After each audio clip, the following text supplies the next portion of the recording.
Oke guys, Assalamualaikum warahmatullahi wabarakatuh. Welcome back to my channel. Apa kabar kalian semua? Bagaimana keadaan kalian hari ini?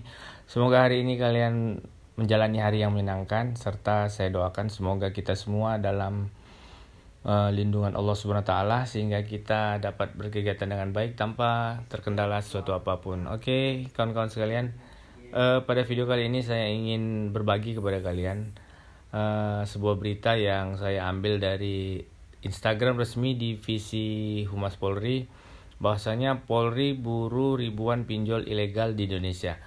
Bahkan di sini juga Polri memburu katanya sekitar 3.000 aplikasi pinjaman online ilegal. Bagaimana keadaan kalian hari ini yang telah disebar data oleh pinjol ilegal? Mungkin dengan dirilisnya, dengan keseriusan Polri untuk membantai pinjol ilegal ini, membawa berita positif kepada kalian, dapat memberikan semangat baru buat kalian yang telah disebar data, yang telah diteror, yang telah diintimidasi oleh pinjol ilegal. Ayo mari bersama-sama kita dukung Polri untuk terus fokus dan terus konsisten dalam membantai pinjol-pinjol yang ilegal ini. Karena memang pinjol ilegal ini telah sangat membuat resah setiap debiturnya, terutama debitur yang gagal bayar ya. Oke, langsung saja kita baca dulu beritanya. Polri buru ribuan pinjol ilegal di Indonesia. Bareskrim Polri sedang memburu sekitar 3.000 aplikasi pinjaman online atau pinjol ilegal. Wow, sekitar 3.000 ya. Tentu ini bukan angka yang main-main ya. Ini angka yang sangat fantastis dan angka yang sangat besar.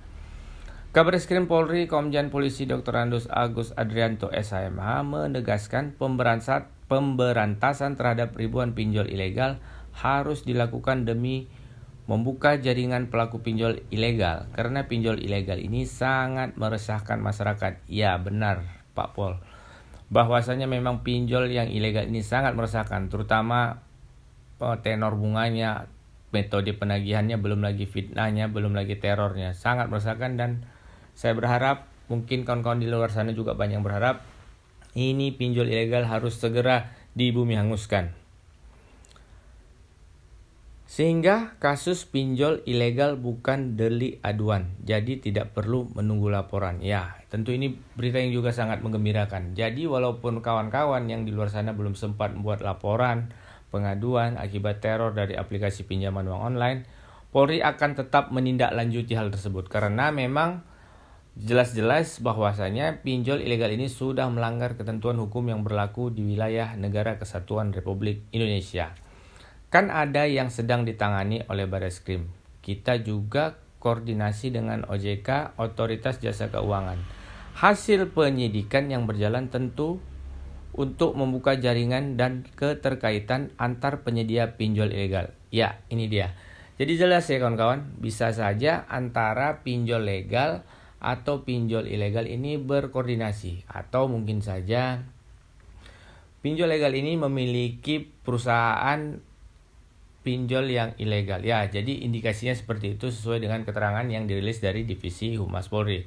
Sebaran lokasi para pelaku bisa di berbagai daerah. Input kita sampaikan kepada wilayah untuk juga membantu melakukan penindakan, jelas Kabareskrim Polri. Oke kawan-kawan, itu dia tadi berita yang dirilis oleh Divisi Humas Polri. Jadi harapan kita ke depannya Polri lebih getol ya, lebih tegas, bahkan mungkin saya harap lebih konsisten ke depannya dalam menindaklanjuti permasalahan aplikasi pinjaman uang online. Karena memang permasalahan aplikasi pinjaman uang online, terutama yang ilegal ini, memang sangat membuat resah debiturnya, terutama yang gagal bayar. Banyak orang yang dipecat dari perusahaannya, dipecat dari pekerjaannya, bahkan ada yang sampai bercerai gara-gara pinjaman uang online. Ada juga yang sampai bunuh diri karena depresi, stres akibat gagal bayar di aplikasi pinjaman uang online. Tentu hal ini sangat tidak masuk akal ya. Bagaimana teror mereka, fitnah mereka memang sangat luar biasa, yang menyebabkan manusia, peminjamnya atau debiturnya menjadi kehilangan akal pikiran yang sehat dan jernih dalam menyikapi teroran si debt collector aplikasi pinjaman uang online ilegal. Oke, Saya doakan semoga Polri, Kepolisian Republik Indonesia terus fokus, konsisten dalam membantai aplikasi pinjaman uang online yang sudah sangat meresahkan ini, terutama yang ilegal. Oke, saya rasa sekian video kali ini. Semoga apa yang saya sampaikan dapat memberikan informasi baru buat kalian dan bermanfaat dan menambah wawasan buat kalian. Saya ucapkan terima kasih. Assalamualaikum warahmatullahi wabarakatuh.